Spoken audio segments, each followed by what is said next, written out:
everyone, it's Sue with Yuli Cat's Designs and Yuli Cat's World blog, and I'm here today with another project for relatively thoughtful digital paper collections. And today I'm going to be using the Overthinking in Color set, and I'll be using 3 different pages from that set. Let's see, this one and this one.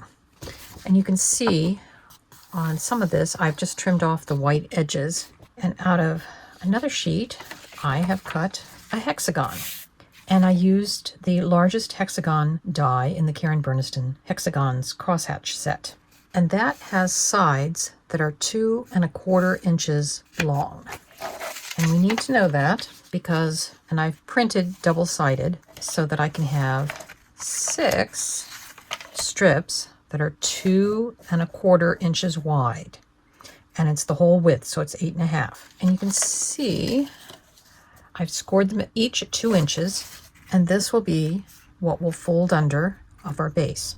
And I've also gone in at 1 1/8 and scored pieces, so I can use that scoring as measurement to cut our strips. I'm going to go ahead and glue all of our sides on, and I'm making sure that this pattern is all on the inside, but on the outside there's going to be 2 different patterns. So one has kind of some wood grain in it, and one has mostly splatters. So this will be how they'll go around. So I've got all of our 2 1/4 strips glued on, and I have cut them all just down the middle. I cut a second of the hexagons that I'm going to just put over that to cover it. So before I start to weave, I just want to go over how you can do this. If you don't have the exact hexagon die that I have, you would cut out 2 of your hexagons and then measure the side, and that's how wide your strip is going to be. I folded mine at 2 inches because that was about 2 inches was about the distance from there to an imaginary center line. And then I cut these big side pieces in half, and I used my scoreboard to get my marks. So I've cut 2 sheets that I have printed different designs on each side, and I want to keep these colorful ones on the outside. So I'm going to start by putting some glue on one end,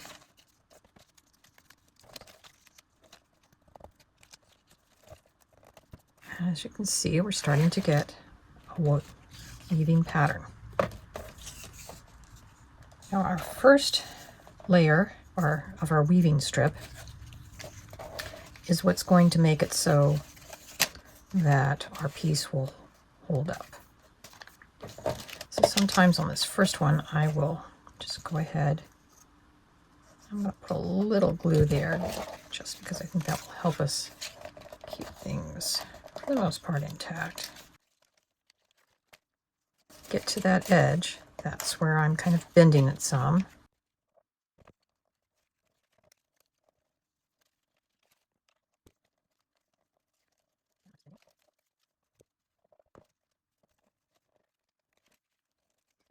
And this is where we're going to have to join a new piece in. What I'm going to do is trim that off.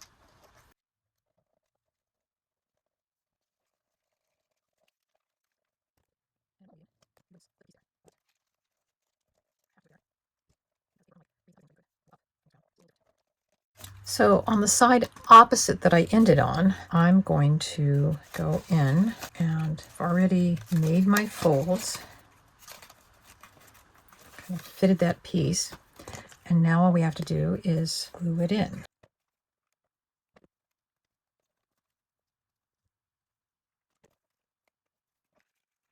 Let's start to see the construction of our basket style box or container.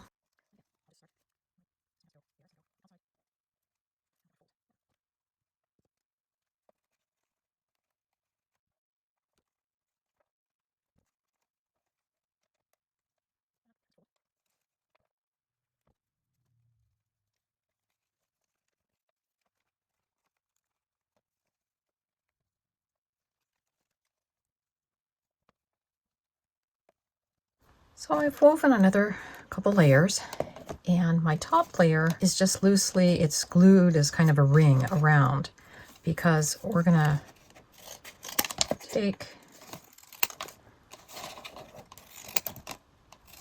and I'm just trimming these two kind of points because that will make it easier to slip into following corners.